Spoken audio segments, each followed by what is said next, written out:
자, 김대리 일단 그 소주잔 좀 내려놓고 내 얘기 좀 들어봐. 오늘 점심에 회사 앞 카페 갔다가 라떼 한 잔에 5,000원 넘는 거 보고 기절할 뻔했지. 월급은 쥐꼬리만 한데 물가는 미친 듯이 오르니까 다들 주식 어플만 쳐다보고 있더라. 그런데 말이야, 내가 아주 무서운 이야기를 하나 해줄게. 귀신 나오는 얘기보다 더 소름 돋는 돈 이야기야. 여기 아주 평화로워 보이는 달달한 마을이 하나 있었어. 이 마을 사람들은 일할 필요가 없었어. 왜냐하면 마을 중앙에 거대한 꿀단지가 있었거든. 그 꿀단지에서는 매일 아침 따뜻하고 달콤한 꿀물이 콸콸 쏟아져 나왔어. 사람들은 그 꿀물을 공짜 돈이라고 불렀지. 김씨 아저씨도 이씨 아주머니도 갓 대학 졸업한 박군도 모두 양동이를 들고 나와 꿀물을 받아갔어. 처음에는 작은 컵으로 받다가 나중에는 욕조만 한 통을 가져오기 시작했지. 사람들은 생각했어. 이 꿀물은 영원히 멈추지 않을 거야. 그러니까 더 큰 통을 빚내서라도 사자. 이게 바로 우리가 말하는 영끌의 시작이었던 셈이지. 마을 사람들은 더 이상 농사를 짓거나 물건을 만들지 않았어. 대신 누가 더 큰 꿀물통을 가지고 있는지 자랑하는 대회만 매일 열렸지. 꿀물이 계속 나오니까 통의 가격은 천정부지로 치솟았어. 어제 100만 원 하던 낡은 플라스틱 통이 오늘은 200만 원이 되는 기적 같은 세상이었지. 사람들은 이걸 투자라고 불렀지만 사실은 그냥 취해 있었던 거야. 그러던 어느 날 꿀단지 관리자가 아주 작은 목소리로 중얼거렸어. 에어라 꿀 창고가 바닥을 보이기 시작하는데, 하지만 아무도 그 소리를 듣지 못했어. 꿀물 파티의 음악 소리가 너무 시끄러웠거든. 그런데 이상한 일이 슈퍼마켓에서 먼저 터지기 시작했어. 예전에는 꿀물 한 컵이면 살 수 있었던 초코파이가 갑자기 3컵을 내라지 뭐야. 김씨가 따졌지. 아니, 초코파이 크기가 커진 것도 아닌데 왜 이래? 주인장이 콧방귀를 뀌으며 말했어. 마을 사람 전 국민이 꿀물 부자인데 초코파이 만드는 공장 직원은 다 도망갔거든. 돈은 넘쳐나는데 물건이 귀해지는 현상, 바로 인플레이션이라는 놈이 문을 두드린 거야. 하지만 사람들은 콧노래를 불렀어. 에이, 욕조에 꿀물이 가득한데 파이 값이 대수야. 라면 값이 오르고 택시비가 올라도 내 꿀물통 자산 가치가 더 빨리 오른다고 믿었으니까. 이때 꿀단지 관리자가 식은땀을 흘리며 수도꼭지를 만지작거렸어. 이대로 가다간 꿀단지가 터지거나 바닥나겠어. 조금만 줄여볼까. 콸콸 쏟아지던 꿀물 줄기가 아주 미세하게 가늘어졌어. 맨 앞줄에 섰던 눈치 빠른 박군이 소리쳤어. 수압이 좀 약해진 것 같은데. 사람들은 박군을 비웃었지. 야, 그냥 일시적인 점검이야. 쫄지 마. 오히려 꿀물이 잠깐 줄어드니까 사람들은 더 조급해져서 남은 꿀물을 싹싹 긁어모으기 시작했어. 빚을 내서 거대한 고무다라이를 산 사람들은 슬슬 입이 바짝바짝 마르기 시작했지. 꿀물이 계속 콸콸 나와야 그 빚이자를 갚는데 흐름이 끊기면 큰일이잖아. 그런데도 마을 광장의 확성기에서는 전문가라는 사람들이 떠들어댔어. 여러분, 지금이 기회입니다. 꿀물이 잠깐 줄었을 때가 바로 저점 매수 타이밍. 그 말에 혹해서 김대리, 너도 그때 마이너스 통장 뚫어서 주식 물타기 했지. 우리 모두는 이 달콤한 파티가 영원히 끝나지 않을 거라고 착각하고 있었어. 사실 꿀단지 아래쪽 파이프에는 이미 녹이 슬고 균열이 가고 있었는데 말이야. 진짜 지옥은 양동이 대여소. 주인 아줌마가 표정을 바꾸면서 시작됐어. 사실 그 거대한 꿀물통들 다들 제 돈 주고 산 게 아니었거든. 나중에 꿀 받으면 이자로 나눠드릴게요 하고 빌린 것들이 태반이었지. 그런데 꿀물이 귀해지니까 아줌마가 갑자기 대여료를 2배로 올리겠다는 거야. 요새 꿀값이 금값이야. 이자도 꿀로 쳐서 더 가져와. 이게 바로 금리 인상의 공포지. 영끌에서 집채만 한 통을 샀던 철수 형기예요.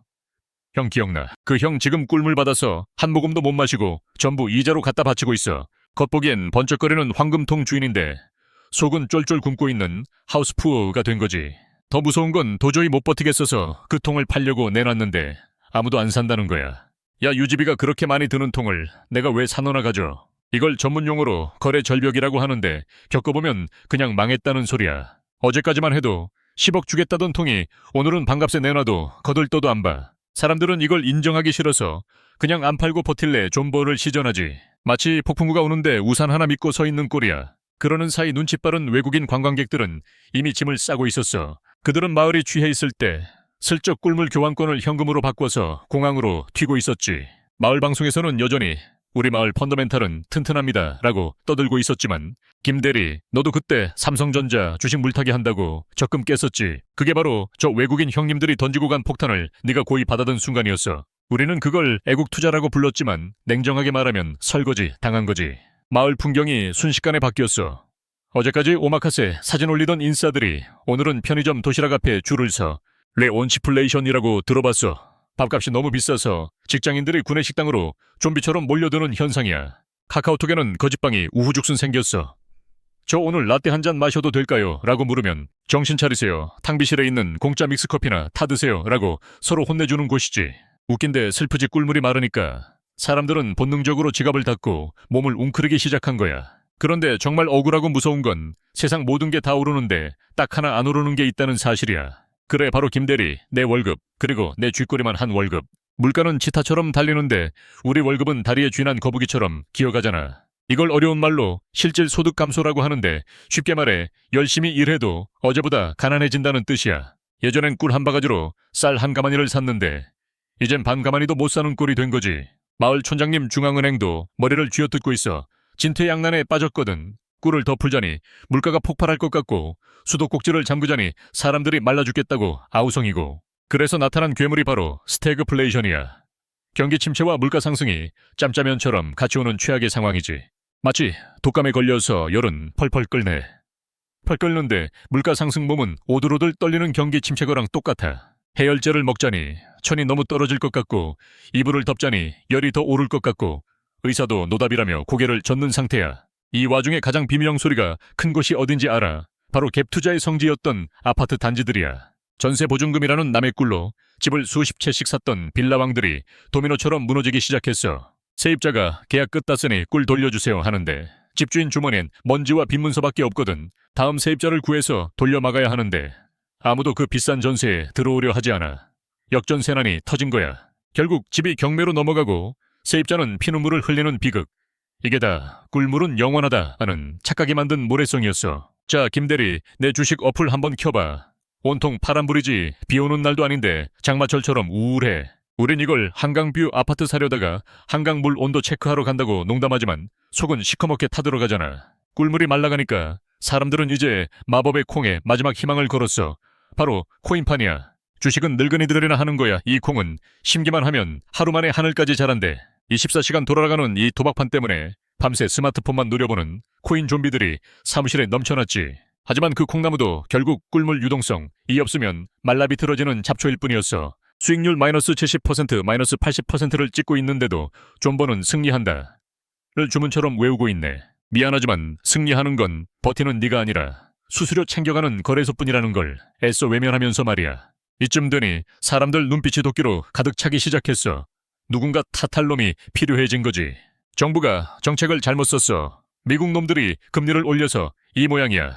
기관이 개미 털기 하는 거야. 쇠도 복싱하듯 허공에 대고 주먹질을 해대지만 박살난 내 통장 잔고는 돌아오지 않아. 예전엔 동창회 나가면 너 어디 아파트 샀어? 가 첫인사였는데 이젠 야 너도 물렸냐? 나도 물렸다 하며 서로의 상처를 핥아주는 게 인사가 됐어.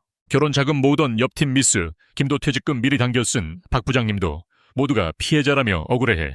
하지만 김대리, 우리 냉정하게 소주 한 잔 털어놓고 가슴에 손을 얹어보자. 누가 우리 등 뒤에 칼 대고 대출 버튼 눌러 라고 협박했나? 아니야, 탐욕이라는 선글라스를 끼고 세상을 온통 핑크빛으로만 봤던 건 바로 우리 자신이었어. 공짜 점심은 없다는 경제학 교과서 말을 꼰대들의 잔소리로 치부했던 대가를 치르는 중이지. 자산 시장의 거품이 꺼지는 소리는 풍선 터지듯 팡 하고 시원하게 들리지 않아. 아주 미세하게 휙 소리를 내며 우리 영혼을 천천히 갉아먹으며 쪼그라드는 거야. 그게 더 고통스럽지. 이제야 사람들은 뒤늦게 깨닫지.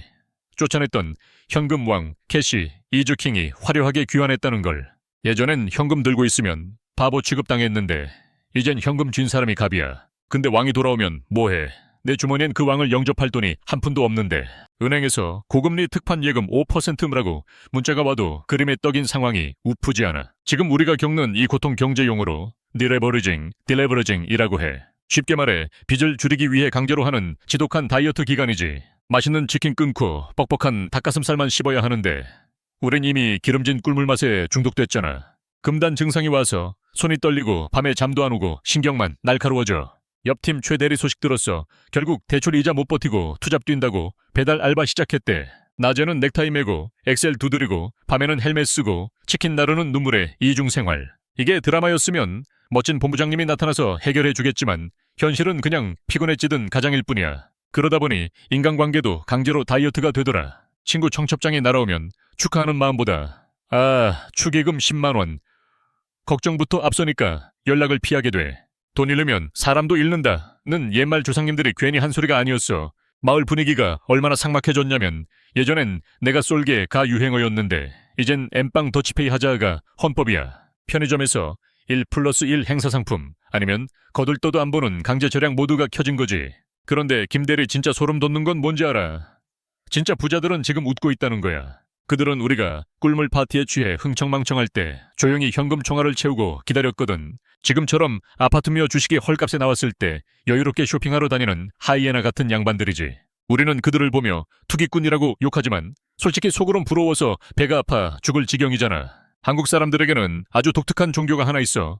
부처님도 예수님도 아닌 아파트 신신이야. 다른 건 다 배신해도 서울 콘크리트 덩어리는 절대 배신하지 않는다 하는 불패 신화지. 우리 부장님 세대는 그 믿음으로 평생을 버텼고 실제로 재미도 많이 봤어. 그런데 김대리 혹시 요즘 놀이터에서 애들 뛰어노는 거 본 적 있어? 비둘기가 더 많지 않아? 이게 바로 우리가 외면하고 싶었던 가장 무서운 진실, 인구 절벽이라는 놈이야. 은퇴한 부장님들은 노후 자금 쓰려고 그 비싼 아파트를 팔아서 현금을 챙겨야 했대. 치킨집이라도 차려야 하니까. 근데 그 물량을 받아줘야 할 우리 MZ세대는 학자금 갚느라 허리가 휘는데 그 비싼 걸 무슨 수로 사. 파는 사람은 줄을 섰는데 사는 사람은 지갑이 텅 빈 상황. 이게 바로 부동산의 배신이야. 우리는 이걸 인정하기 싫어서 정부가 규제를 풀면 다시 오를 거야 라며 희망 회로를 돌려. 하지만 아무리 규제를 풀어도 받아줄 다음 타자가 없으면 그건 그냥 폭탄 돌리기일 뿐이야. 역사를 보면 소름 돋게 똑같아. IMF 때도 금융위기 때도 사람들은 항상 이번엔 다르다라고 했어. 경제학에서 제일 비싼 네 단어가 바로 이번엔 다르다, this time is different래. 하지만 슬프게도 인간의 욕망과 공포는 절대 다르지 않아. 붕어빵 찍어내듯 똑같이 반복되지. 탐욕에 눈이 멀어 꼭지에서 사고 공포에 질려 바닥에서 파는 그 패턴 말이야. 지금 우리가 겪는 이 고통은 사실 우리가 돈을 너무 쉽게 생각했던 대가를 치르는 구판 같은 거야.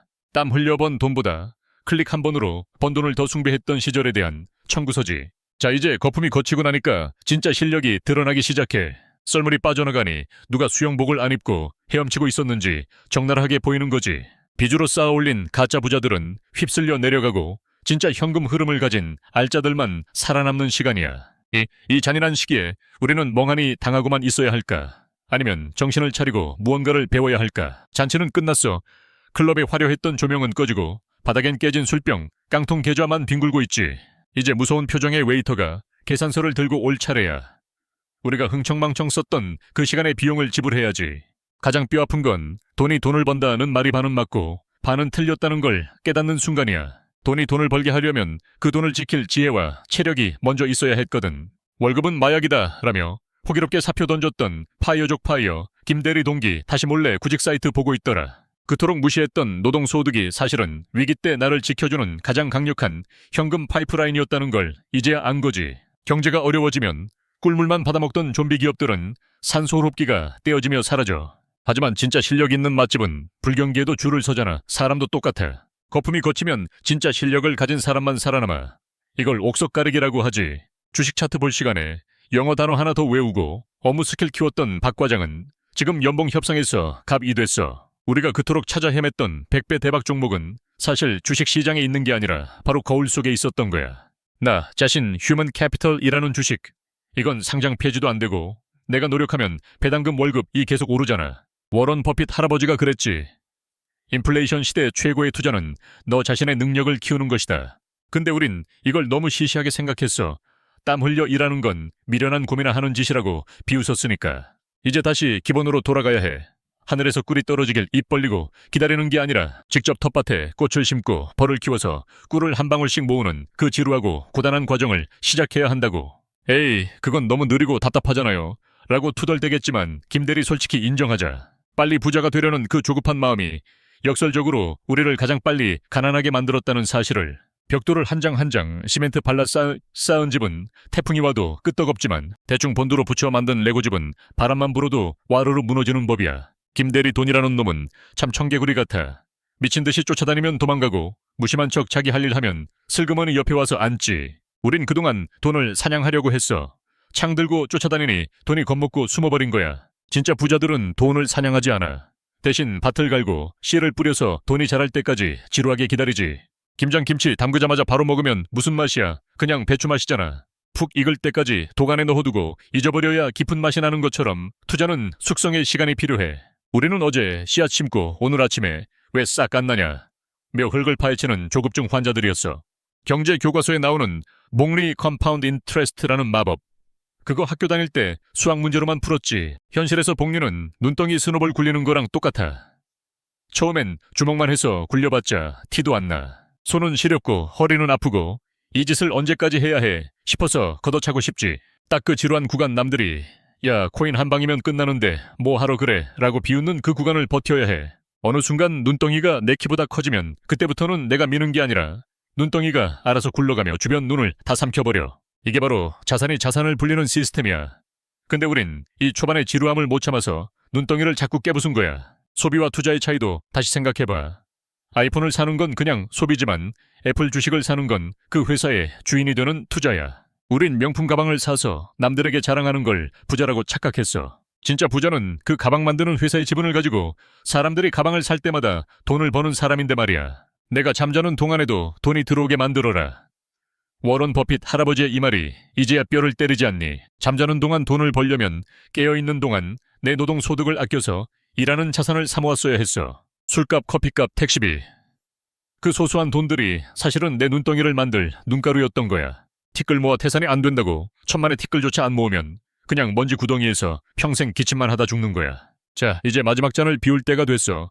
이 긴 이야기 끝에 내가 너한테 해주고 싶은 진짜 결론이 남았거든. 결론은 이거야. 세상에 공짜로 솟아나는 꿀단지는 없어. 그건 환상이었고 우리는 그 환상에 취해 있었던 거지. 하지만 네가 흘린 땀으로 빚은 아주 작은 꿀병, 그건 절대 깨지지 않아. 작더라도 그게 진짜 내 거야. 지금 시장이 겨울이라고 너무 웅크리고만 있지 마. 겨울은 곰에게는 잠자는 시간이지만 농부에게는 봄을 준비하는 시간이니까. 오늘 밤 집에 가면 주식 어플은 지워버리고 대신 먼지 쌓인 책장에 가서 책을 한 권 꺼내 읽어. 그리고 내일 아침엔 억지로라도 운동화 끈을 조여매고 밖으로 나가서 뛰어. 내 몸이 건강하고 내 머리에 지식이 차곡차곡 쌓이면 그게 바로 인플레이션도 못 갉아먹는 최고의 방패 해지야. 돈 때문에 너무 기죽지 마. 돈은 너를 편리하게 해주는 도구일 뿐 너의 주인님은 아니잖아. 오늘 마신 이 쓴 소주가 먼 훗날 그땐 정말 힘들었지 하며 웃어넘길 수 있는 추억의 배당금이 되길 바랄게. 자, 이제 일어나자. 내일도 전쟁터 같은 회사로 출근해서 버텨내야지. 우리는 아직 젊고 기회는 반드시 다시 오니까. 계산은 내가 할게. 대신 나중에 네가 진짜 실력으로 부자가 되면 그때는 네가 구하게 한턱 쏴라. 그리고 내일 점심엔 5,000원짜리 라떼 대신 탕비실에서 카누타 마시면서 그 돈으로 적금 붓자. 알았지? 오늘의 교훈. 시장이 미쳐 날뛸 때 휩쓸리지 않는 유일한 방법은 남의 꿀을 탐내지 않고 나만의 꿀병을 묵묵히 채우는 것이다. 인플레이션 시대의 가장 확실한 투자는 주식도 코인도 부동산도 아닌 위기 속에서도 무너지지 않는 나 자신 휴먼 캐피털을 키우는 것이다.